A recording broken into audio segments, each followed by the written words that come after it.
You know, before I even start this review reaction, I gotta send a personal message to Brie Bella. Baby girl, as Paige would say. Brie Bella, please, please don't ever let your feet leave the ground ever again. I don't care if it's in the canvas inside the ring or the mat outside the ring. Don't ever let your feet leave the ground. Because you should not be going aerial at all, ever.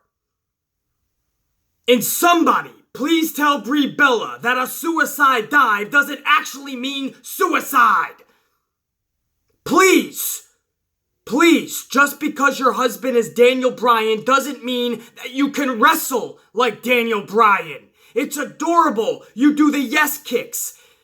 It's adorable that you had the thought and the vision that you could pull off a suicide dive. That's adorable. You're not Daniel Bryan. Just stealing his moves just to get a cheap pop and just to try to get yourself fucking over is not going to work if you can't perform the moves. The first botched attempt was career suicide. The second one could have actually been life-threatening. Now, the first one, you could say it was Sarah Logan's fault all you want. Maybe she should have been a step closer and put the bow onto Brie Bella when she was going through the ropes, but that is such a hard move to pull off. For both participants, the one who's about to do the suicide dive has to have full velocity to really sell that you're about to do a suicide dive. So you gotta be coming full velocity. And then you gotta be ready to stop on a dime. So even if you blame Sarah Logan for being a step back, Brie Bella was still not going full velocity. You could tell from the moment she first hit the ropes that she was expecting to get hit. She was expecting something bad to happen to where she couldn't pull the move off. So she kind of just jogs to the middle of the rope, and then when she goes to go through it, she literally goes through like a kid up at the McDonald's Playhouse when they're about to go sliding down into the balls, and they kind of climb through the little winding maze. That's what she looked like going through the ropes. Brie Bella didn't look like somebody that was about to do a suicide dive, so you could blame Sarah Logan alone all you want, but that was just as much Brie Bella's fault. But the second time was nobody but Brie Bella's fault. I still saw some people wanting to blame Sarah Logan for being too far back. No, her and Ruby were in the right spot at the right time. They were two full steps away from the actual ring. That's where you want to be. When you're doing a suicide dive, you want to give the actual person doing the suicide dive enough room. Otherwise, you're just going to crack each other's skulls. You could put serious injury onto the person doing the dive if you are too close. That was not supposed to be a deck to the back of the dome piece through the suicide dive. That was an actual performance of the suicide dive, and Ruby and Sarah were supposed to catch her. That means 2 full feet at least, for the men even farther. So they were where they were supposed to be. Brie Bella just never got off the ground. Or should I say, she got off the ground, she just never took flight. This was like an airplane slowly going down the runway, going up a little, and then just going right down. This motherfucker, I've never seen such unathleticism. She went up, and immediately gravity took over. She didn't fly at all. This is a woman who's just not confident in what she's doing. You got Sasha Banks, who in the ring has an abundance of confidence, unlike Mercedes outside the ring, where she just lacks it. In the ring, Mercedes turns into Sasha Banks and she has all of this confidence. And when Sasha Banks does a suicide dive, she goes too much full throttle. She'll fucking overshoot her opponent. She'll go into the barricades. And then for Brie Bella, you got the opposite. She doesn't have any confidence in that fucking ring. And when she's about to do that suicide dive, it's up and immediately down. She doesn't even take flight. That was not Logan's fault. That was not Ruby Riot's fault last night. Ruby Riot, extra applause for you, my lady, because you went above and beyond trying to unbotch that botch. When Brie Bella looked like she was going head first into the mat, Ruby Riott immediately tried to swoop her while falling down herself and then cradled her back over her. Go back and watch. Ruby Riott was a rock star. That is how you try to save not just the move, not just a match, but somebody's life. Ruby Riott was on fucking top of that shit. She saw that going drastically wrong from the very beginning. My point in all this, don't ever do a fucking suicide dive again if you can't do it. Number one, I don't care who you're married to, and this doesn't just go for Brie Bella. There seems to be a lot of relationships within the wrestling world. But female, or maybe a female can do something crazy that the dude can't. Female or male, if your significant other can do something badass, that doesn't necessarily mean A, that you can pull it off, or B, that you should even be pulling it off. Be your own person. Brie Bella should not be doing suicide dives when it is clear that even if she can perform it, maybe 9 out of 10 times training, she can pull it off. It is clear she still sucks at it. And if you want to talk the Bella twins, they got a win over the Riott Squad last night. Well, shit. That's something that Sasha Banks has been trying to do 967 times. And even when she gets a fucking victory, the Riott Squad are still in her fucking rearview mirror, chasing after them, catching them, and then beating them the next week. And then the next week. And then maybe Sasha may get an upper hand with her sidekick, fucking annoying cheerleader Bailey by her side. As the Lesbo Connection or whatever the fuck they are. Sasha Banks has been dealing with the Riott Squad 967 straight fucking weeks, and all of a sudden the Bella Twins come out of fucking obscurity, first time in eternity, and the Bella Twins, just like that in 10 minutes, defeat the Riott Squad. The fucking Bella Twins with Brie, stay on the fucking ground, Bella. Can't make that shit up. Brie fucking Bella and that suicide. You can look, but please don't fly. Because you cannot fly, girl. Your ass was meant to stay grounded. I'm surprised American Airlines even lets you fly with them. That's the fucking Bellas. And don't get me wrong, that's not shade. I actually like the Bellas. I do. It was good to see them. It was good to hear that fucking song. It was a little bit of fucking, hey, the Bellas, all right. I know a lot of people hate them. I don't. I don't go around hating any performer, actually. I have a great disdain for CM Punk, the lying, sabotaging snake that he is. And I definitely feel that CM Punk is a fucking blithering, lying idiot. But other than that, maybe Josh Matthews, I don't know if there's real fucking hate for any performer. But I don't think the Bellas, I don't know. How would you have them go? BC, they gotta win. It's their first time back. Yeah, but you know what? You're sacrificing a talent like Sasha Banks for all of these weeks and all of these months to try to make the Riott Squad look dominant. You're sacrificing Sasha Banks. And then they just lose to the fucking Bellas. What does that do with the whole Sasha story then? Sasha was getting rolled up in pinfalls. Just rolled up. Brie Bella, with no earthly talent at all, just fucking beats them. Is Nikki Bella that great that she saved Brie Bella's talent? Nikki Bella is definitely drastically better than Brie. But you're basically saying then Nikki Bella is the one that beat the Riott Squad by herself. I hope you're keeping up, because it's confusing as fuck. But that's the theme of this whole video. That's the theme of this show anyway, Monday Night Raw. For September 3rd, 2018, it was the most confusing Raw in recent memory for the Amplified, man. Because it just didn't end with the fucking odd booking with the Bellas and then the really bad moves by Brie Bella.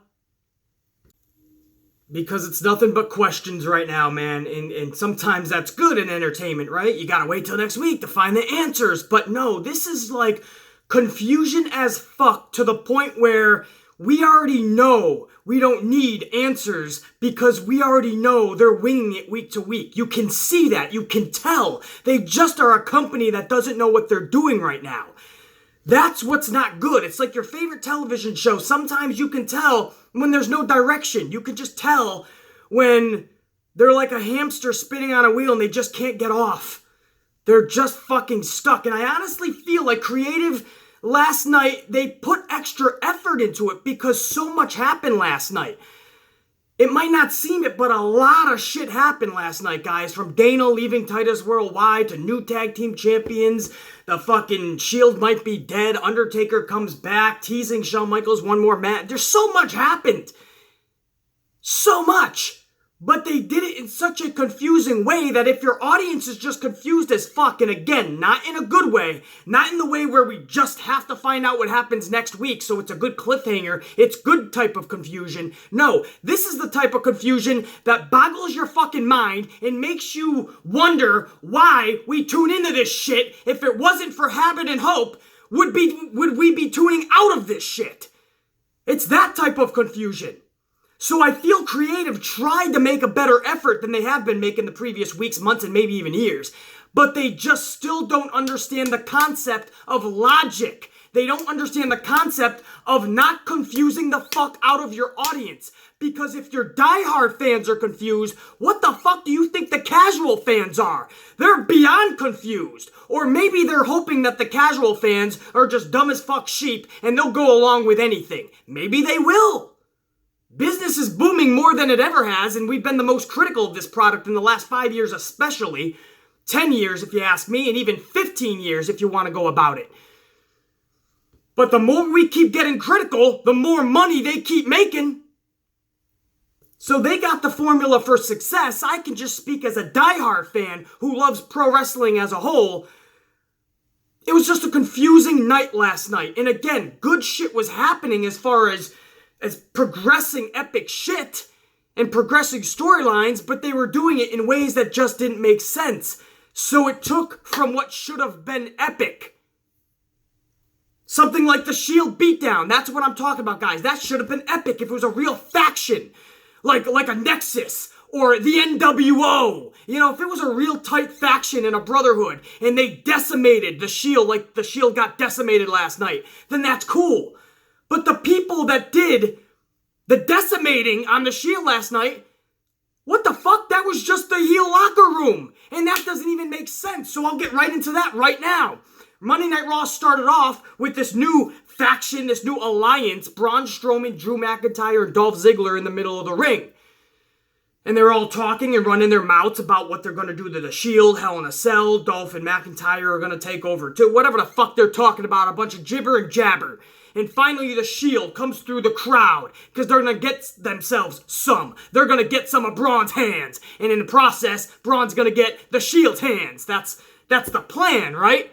But instead, Corbin calls out the entire locker room, basically, and they flood the ring. The Shield, first of all, is beating the shit out of the entire locker room, and they get their hands on Braun, Drew, and Dolph.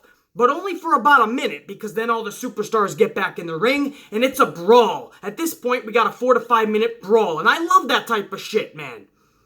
I love those breaking up brawls. But, can you do it in a realistic way? Why does the entire fucking locker room need to be out there? Some of those participants should not have been out there. I won't even go through a laundry list of names because I got a couple handfuls. Should not be out there. On top of that, now you go to the backstage area. The Shield is being arrested. I'm down with that. I like when people get arrested and later that night they post bail, and even in the main event they end up showing up to wreak more havoc. I love it. The problem is common sense and logic, again, don't meet in the middle because it's Labor Day. Anybody who's been arrested, like yours truly several times and on holidays, knows that there is no bail bondsman gonna show up to any jail to bail you out. You need the fucking bail bondsman. You need to post fucking bail at somehow. On Labor Day, it ain't gonna fucking happen. You're telling me the Shield got arrested and posted bail all within 2 fucking hours? 2.5 hours? On Labor Day? Not believable. And BC, and how many people you think watch wrestling really got arrested? So that doesn't matter. It's still logic. It's a holiday. You're not getting out of jail in 2.5 hours. You're not doing it. And then they showed up. They showed up and the entire locker room jumped them. The heel locker room, I should say. Here's my problem. Kevin Owens was involved in this. Kevin fucking Owens. We'll get to his return because that wasn't his actual return. It was even more sloppily done than just showing up to beat up the Shield. No, it gets worse for Kevin Owens. But somebody tell me why Kevin Owens was helping out Braun Strowman when Strowman just made Owens' life a living hell for the past several months to the point where he actually quit. But he's out there just helping out Braun Strowman like nothing. And it's a beatdown for the fucking Shield. And I mean a beatdown. I can't remember the last time I seen 3 men take and sell like they sold last night. Mad props. In my negative fucking rant that I'm doing right now, I'm going to take a time out and I am going to give major respect and props to 3 people. Roman Reigns, Dean Ambrose, Seth Rollins. You get nothing but my utmost respect for that beating you took last night. Because they sold the fuck out of everything. Seth Rollins was flying through a fucking ambulance window, shattered his arm. Hopefully Rollins is okay. The way he was looking at that arm, man, scared the shit out of me. Made me think something was drastically wrong. I'm filming this video early on a Tuesday morning, so I don't have any new details. By the time you guys watch it, maybe you will. And I'll be keeping updated as well, trust me. But it did not look like Rollins' arm was in good shape, man. He went right through that ambulance window, smashing that motherfucker. Dean Ambrose is flying through LED boards. Roman Reigns is taking 5 fucking power slams. It was an epic beatdown. Mad props. I love the storytelling. I love beatdowns like that. And I'm telling you right now, guys, I love the fact that these 3 men got beat down, sold the shit out of it. It looked like an absolute fucking beating. That's what these gang-style type beatings need to be like. So, my fucking... where's the confusion there? The fact that the entire heel locker room was your faction.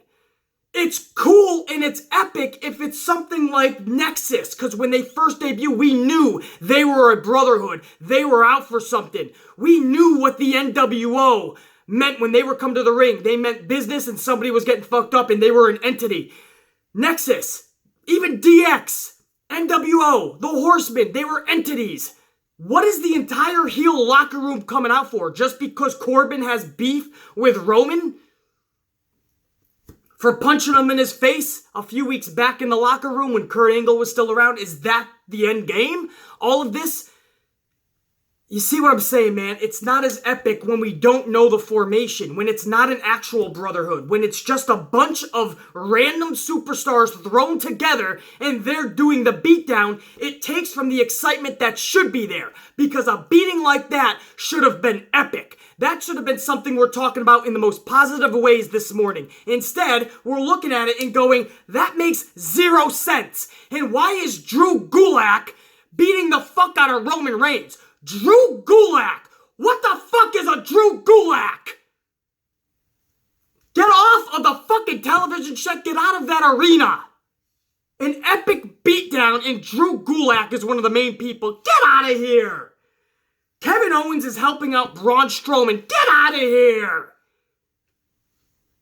But the beginning of Raw and the end of Raw, I love the beating sequences. The brawl at the beginning of Raw and then the beating that was taken by the Shield at the end of Raw. I love it. And the arrest in the middle. I love shit like that. It's an actual storyline. You just can't make me believe, a diehard fan, somebody who actually has smarts and wit, and I know what the fuck I'm watching, you're not going to make me believe that somebody can get out of prison in 2.5 hours on Labor Day.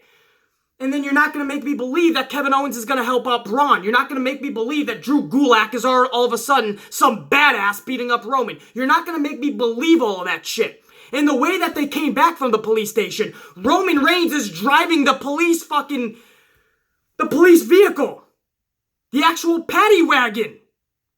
He's backing it up into there. So he just stole the paddy wagon? Or did the sheriff just go, hey Roman, want the keys to my vehicle? It doesn't make sense. At least if Stone Cold does that shit, you honestly think he fucking stole the keys on his way out.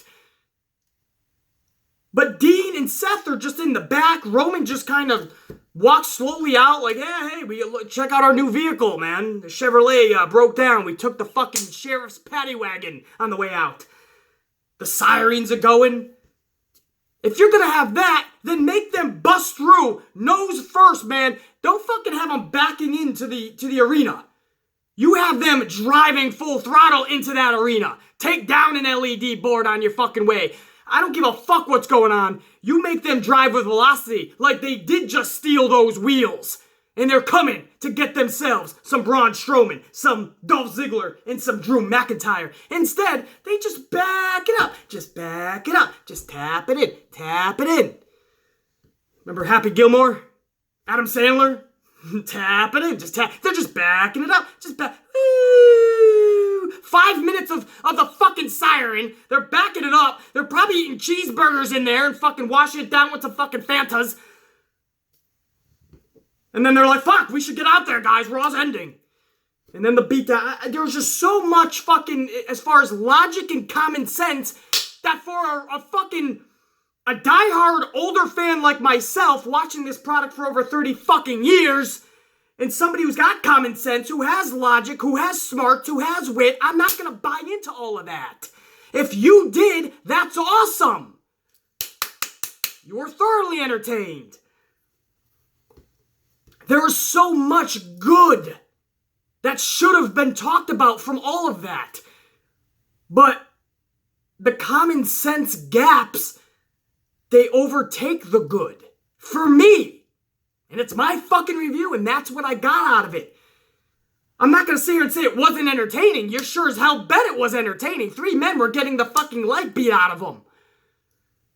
But when we're talking about how I look at pro wrestling in the story, the progression of the story, where is it going? This isn't one of those things where you go, sit back, BC, relax, and let's see where it's going. They have a plan. They don't have a plan. We saw that last night with the tag team championships when the B team dropped them to Drew and Dolph in the middle of a Monday Night Raw. The middle of Raw. Can't make that shit up. You want to talk a confusing Monday Night Raw? Let's talk about the tag straps. And how the B team, for months, they've been building up this winning resume, this winning streak. Nobody could take it off of them. The Revival's even having trouble with them. But Matt Hardy and Bray fucking Wyatt couldn't even take it off of them. But in the middle of a Monday Night Raw, Drew and Dolph just take it from them. Just like that. If that wasn't Vince saying, okay, this B team is absolutely in shambles, or I don't have a plan for this tag team division, if that doesn't speak volumes, then it did last fucking night for all of us. Middle of a Raw. It reminds me of when Sasha Banks used to win her women's championship, and it was mostly always in the middle of a Monday Night Raw. It was insignificant. That's Vince saying this is not a top priority. Let's just switch over the titles, and it'll be a small talking point. That's nonsensical to me. Something like that should never fucking be happening. They're championships. If they change hands, it has to be special. I don't care if it's the B team or Mickey and Minnie Mouse. We're not done with the confusion. Let's go back to Kevin Owens. You thought the end of the night was bad? Him helping out Braun Strowman of all people? The one that made him quit in the first place, if you think about it. But on top of that, you have Bobby Lashley doing some type of seance in the middle of the ring with Jinder Mahal, some type of fucking breathing techniques for anger management or something that Baron Corbin told Bobby Lashley he's got to take. So he's in the middle of the ring. He's sitting down with Jinder Mahal. They're doing some fucking Shantae. And fucking out of nowhere, Kevin Owens, can't make this shit up. He just quit last week. We all thought there was something really special planned for Kevin Owens, right? Yeah, there was. 7 days later, he's gonna beat up Bobby Lashley and start a nonsensical feud with Lashley Nation. Does Lashley even have a nation? No! People still don't give a fuck about Bobby Lashley, so he doesn't have a fan base yet. Kevin Owens quits one of the most talked about storylines in all of pro wrestling last week, and 7 days later, he's just beating up Bobby Lashley. He's just starting another nonsensical feud with Bobby Lashley. That whole I quit storyline, gone, wasted, fucked. BC, maybe something epic will happen in the future. No, this was the time. You keep him off a few weeks at least to Hell in a Cell. If you really need Owens back quick, you bring him back for Hell in a Cell, and you bring him back in a very dramatic, impactful moment. It doesn't have to be with a fucking Paul Heyman. I said from the beginning, it's an awkward pairing anyway. Owens can talk for himself. But 7 days later, starting a story with Bobby Lashley? Sami Zayn and Bobby Lashley's storyline fell flat. Now Vince is like, hey, we tried it with Sami, let's try it again with Kevin. Maybe Kevin can get Bobby's storyline over.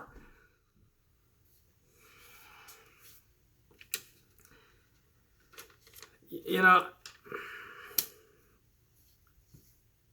Bobby Roode and Chad Gable. Can I talk about that for just a fucking minute?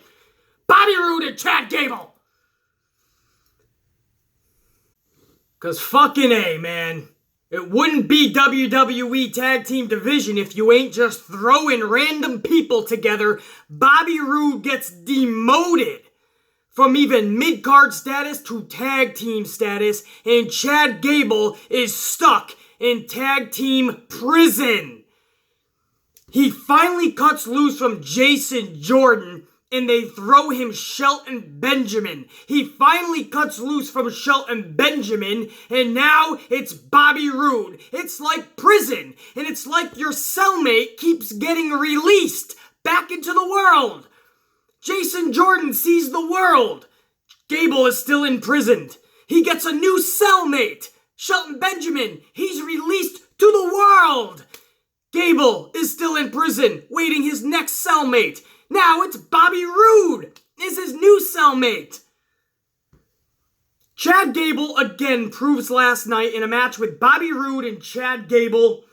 And who the fuck did they take on, guys? The Ascension, I think it was, right? I can't believe they're even still fucking around. Connor and Victor, your local Home Depot stock team. And on the side, I could swear that Victor is my ice cream cart driver here in New York. Ding, ding, ding, ding, ding, ding, ding, ding, ding, ding, driving his little cart, selling ice creams, and trying to get little people to buy his fucking 6-month-old ice creams. I'm on to you, Victor. Those are outdated ice creams, and you damn well know it. Anyway, they're still in WWE too, wrestling. All right? What the fuck are they gonna offer? It's clear they don't have athleticism, they don't have charisma, and they don't have anybody giving a fuck about them. So why are you paying them money? Why are they getting a paycheck? They are the Ascension. Then the A in Ascension stands for awful. Anyway, this isn't even about the Ascension. I don't want to give them another 10 seconds of fucking time. The fucking Bobby Roode and Chad Gable unison, right? Chad Gable proves again last night, just like he always has, that he is one of, if not the most underrated superstar in all of WWE, and one of the most underrated superstars in all of professional wrestling. This kid has the fucking charisma, has the spark, has the athleticism, has people that want to and are ready to give a shit about him, but WWE will not give a shit about him.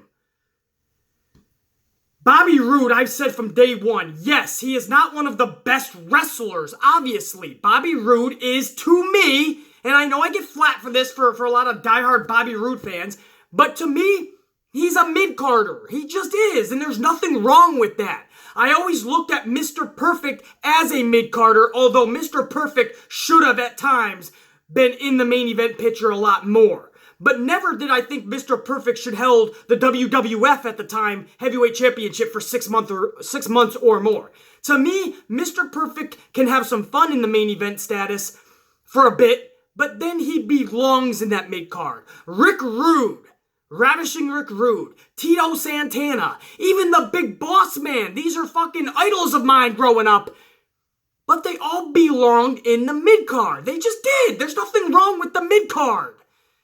Bobby Roode belongs there. But going now to a tag team with Chad Gable is a demotion, and that is embarrassing. And I'm hoping they have something planned for them to split up in the near future. But it's WWE. Long-term planning is not something they're good at.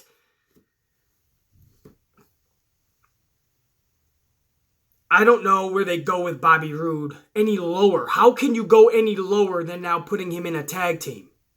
And for Chad Gable, when are you going to let him out of prison? When are you going to let this guy shine on his own? There was a few weeks back when he was on SmackDown when he was doing his singles run. It only lasted like a fucking month. But he was showcasing his talent to the top degree. And everybody was oohing and ahhing how good this motherfucker is because they didn't even realize it when he was in a tag team. Just like that, I guess he was too good of a wrestler for Vince. Vince doesn't want too good of wrestlers. So now Bobby Roode is in a team with Chad Gable, and this is just fucking as bad as it can get for Bobby Roode and for Chad Gable, I assure you.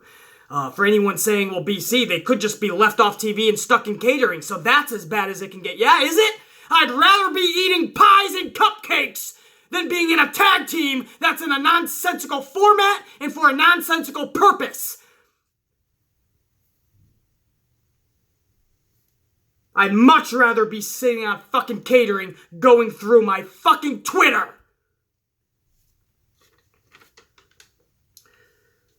What else? Where do you want to go? You want to stick tag teams? Sasha Banks with her little fucking sidekick cheerleader Bailey, right? Sasha can never just come down to the ring on her own anymore. Nope. Here's fucking Bailey. Here comes the Bailey buddies. Sasha and Bailey are defeating Dana Brooke and Ember Moon. Ember Moon. Ember fucking Moon. A former NXT Women's Champion. One of the best talents in the world.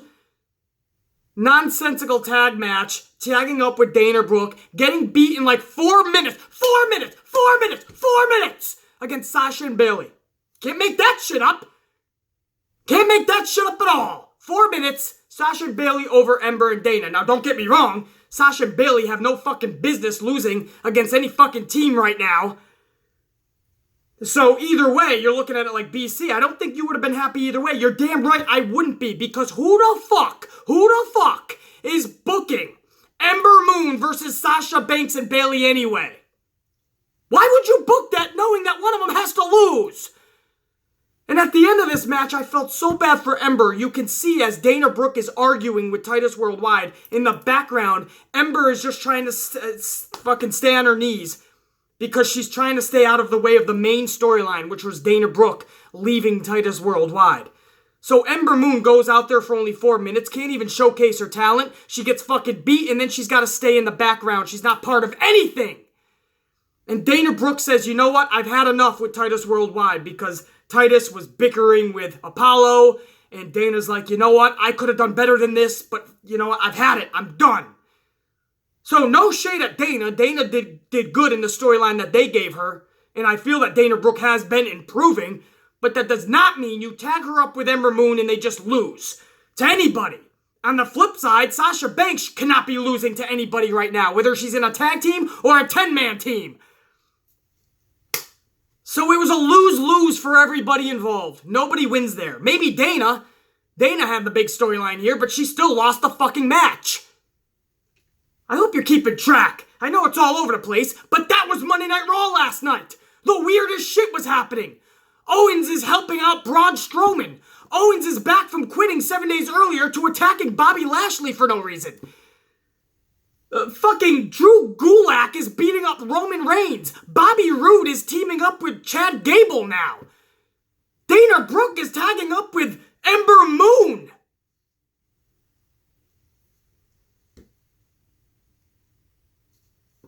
The Bella Twins are beating up the Riot Squad in 10 minutes when Sasha and Bailey can't do anything against the Riot Squad in 10 months.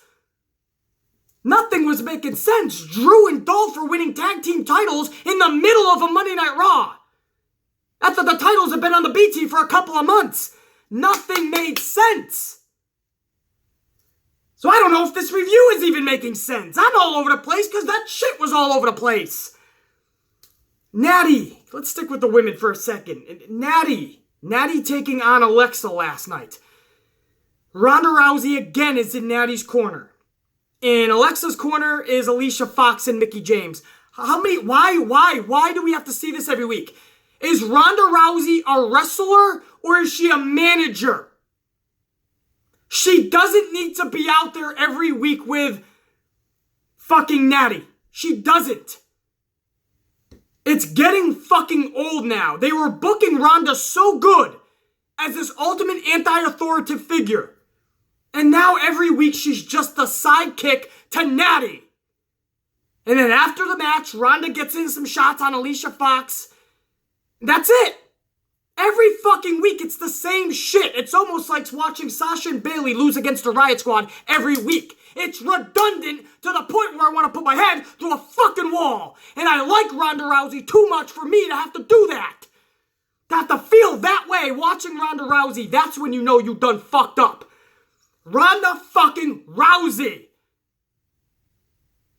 And now when I hear her fucking music and I hear Natty and I'm like, oh, here we go again. It's gotten to the point where I don't even want to see a segment with Ronda Rousey. Blah, blah, blah. I don't give a fuck about fucking Alexa and Ronda Rousey if this is the way they're going to book it for Hell in a Cell, their rematch. I sure as hell don't give a fuck about Nikki Bella versus Ronda Rousey. The Bellas look that fucking sloppy in the ring. Now granted, again, Nikki did a lot better than Brie last night. But what kind of match? What kind of match do you expect from Ronda Rousey and Nikki Bella at Evolution? This is the booking that they got for Ronda? The fuck out of here. That's all the bullshit, guy. I'm sure there was even a lot more. But I can't. Rockstar Spud. What the fuck? You want to talk confusion and Dana Brooke and Ember Moon? Fucking Bobby Roode and Chad Gable. How about we put Rockstar Spud or Drake Maverick, whatever the fuck you want to call this little fucking pipsqueak, the twin brother of James Ellsworth. Let's put him with the AOP. That'll make the AOP more badass. So little Rockstar Spud comes to the ring in a little tactical gear like AOP wears. This little fucking white midget with these badass motherfuckers. Not only does it not look right, it doesn't feel right. It doesn't make them more badass, it makes them more of a freak show. Rockstar Spud, the fuck out of here. At least lose the gear. He looks like an absolute fucking clown. An idiot of epic proportions with that shit on. I can't even keep going with it was just so much stupidity last night. And again, I honestly feel they were trying to be more creative because a lot of shit happened. With new tag team champions, with the epic beatdown, with the arrest. Owens is already back. All of this shit's happening. But it's all in the most nonsensical, confusing, fucking idiotic ways I could think of. But the one thing that we all can agree was epic last night was seeing Shawn Michaels back in the middle of a WWE ring. If he just cuts a promo, that was epic enough, because we got to see the Heartbreak Kid back. And we all know he doesn't like coming back. He likes to kind of stay in obscurity. That's where he's comfortable now. He left the business for the most part. Now he just likes training the kids down in NXT. That's great. But then the Undertaker, and when his music hits, the Undertaker, I'm literally saying out loud at this point, no way. No fucking way is he there. Not in Ohio or wherever the fuck they were. Undertaker isn't there. They're trolling now. No, the fucking Undertaker showed the fuck up. And he got in the middle of that ring face to face with Michaels, and I loved Michaels' promo. Shawn Michaels hits the Undertaker with nothing but logic, with truth. The truth that he has been living with. And we all knew it, but now to hear it from his own mouth, it was so awesome. Shawn Michaels told The Undertaker, "I've been hearing that chant, 1 more match, since I retired." He said, "Do you know what that does to a man? How it gets your fucking mind going." But he said he knew he owed it to not just himself, not just to The Undertaker, but to the fans, that he could not come back for 1 more match because his word is his bond. His word is everything. And and this is what he said, and this was a shot kind of to Ric Flair as well. He said, so many others go back on their word. And Michaels said in past interviews that he was kind of hurt by that because he had a match with Ric Flair at WrestleMania, I think it was 24 maybe, in Orlando. And it was a career-ending match. Ric Flair lost, his career was supposed to be over, and Ric Flair was back in just a few months. So that kind of hurt Michaels, and Michaels always said that he didn't want to be that type of person. When he says it's a career-ending match, that's it. So he actually said he saw so many other people go back on their word and break their promise and break their word that he didn't want to be that person. His word meant something. So he never came back. And Undertaker said, Shawn Michaels said it was out of respect for him, for The Undertaker, for the fans. And Undertaker gets on the mic and says, was it, Shawn? Was it respect? Or was it fear? Fear of knowing that if you did come back for 1 more match, you'd have to come for me, and you and your boy Triple H can't beat me. I've already put you both down. Such a fucking epic promo between Michaels and Taker. And for a nostalgic motherfucker like me that loves that shit, man, I was on the edge of my fucking seat. The goosebumps are rocking, and that was badass, man. That was a moment amidst all of the fucking chaos, all of the confusion. You have this moment on that show last night that reminded me why I love pro wrestling so passionately. It's for that type of entertainment, and it's for those type of characters. Because that was just fucking epic. And that, make no mistake about it, that was a tease for 1 more Shawn Michaels match in the future. We don't know what it would be, but that's a tease, guys. And Shawn Michaels has been talking more and more about 1 more match and the reasons he doesn't do it. But then he started to crack a little. And now he's starting to say, well, only in these scenarios will I return. He's talking about it now, and now they just made it a big fucking part of that story. That is a tease. I would not be surprised if sometime in the next calendar year, the next 12 fucking months, maybe even WrestleMania, maybe sooner, Shawn Michaels comes back for a match. Now, Michaels himself said that at this point, he doesn't want to just do it himself. He doesn't want a one-on-one. But Michaels said, to pique his interest, it would have to be a multi-man match so the focus isn't solely on him. They could easily do that. That's how I want to end this video, guys, on a high note, because that was the highest fucking note for me last night on Raw. Again, even though it was confusing as fuck, and it sounds like I just totally shit on this show, I was entertained. There was some cool fucking shit, and I love the initial brawls at the beginning of Raw. I love the beatdowns to end Raw. I love when the people go to prison, to jail, I should say, not prison, there's a difference. Go to jail for the night, in that type of storyline. I love when they come back from jail that night. I love all of that. It was just poorly done. But at least they're trying this shit. At least they're trying to be more creative. They just have to learn. Know what the fuck you're doing.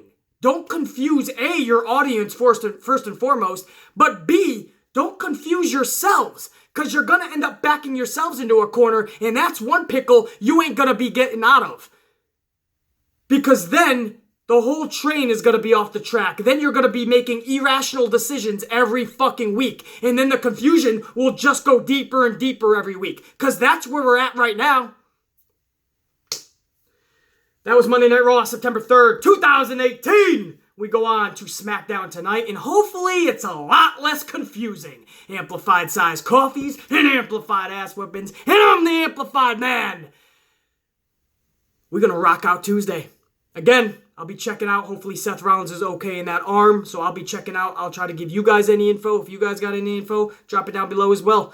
But nothing but the utmost safety first for all the performers. And again, even though we were hard on Brie Bella on this video, I'm happy she's fucking safe, because that's something that should never be performed by somebody who cannot perform the fucking move. And again, anybody who wants to blame Sarah Logan, watch the direction of Brie Bella's fucking head the moment she fucking went in the air. It was an immediate downfall. That is not how you perform the dive. Amplified Man. Check you later.